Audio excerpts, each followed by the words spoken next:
पुणे, कोल्हापूर, सातारा, सिंधुदुर्ग आणि रत्नागिरी या जिल्ह्यांमध्ये आज अतिमुसळधार पावसाचा अंदाज आहे। या सर्व जिल्ह्यांमध्ये हवामान विभागाने ऑरेंज अलर्ट जारी केला आहे।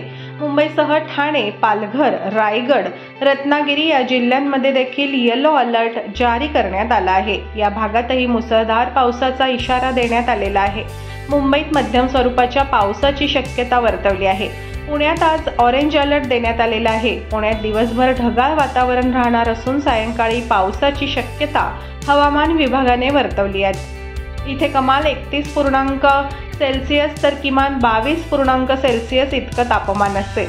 मराठवाड्यात मागील 4 दिवसांपासून पावसाचा जोर ओसरला आहे। काही ठिकाणी हलक्या सरींचा पाऊस झाला। दरम्यान पुढील 3 दिवसात पावसाचा जोर वाढणार आहे।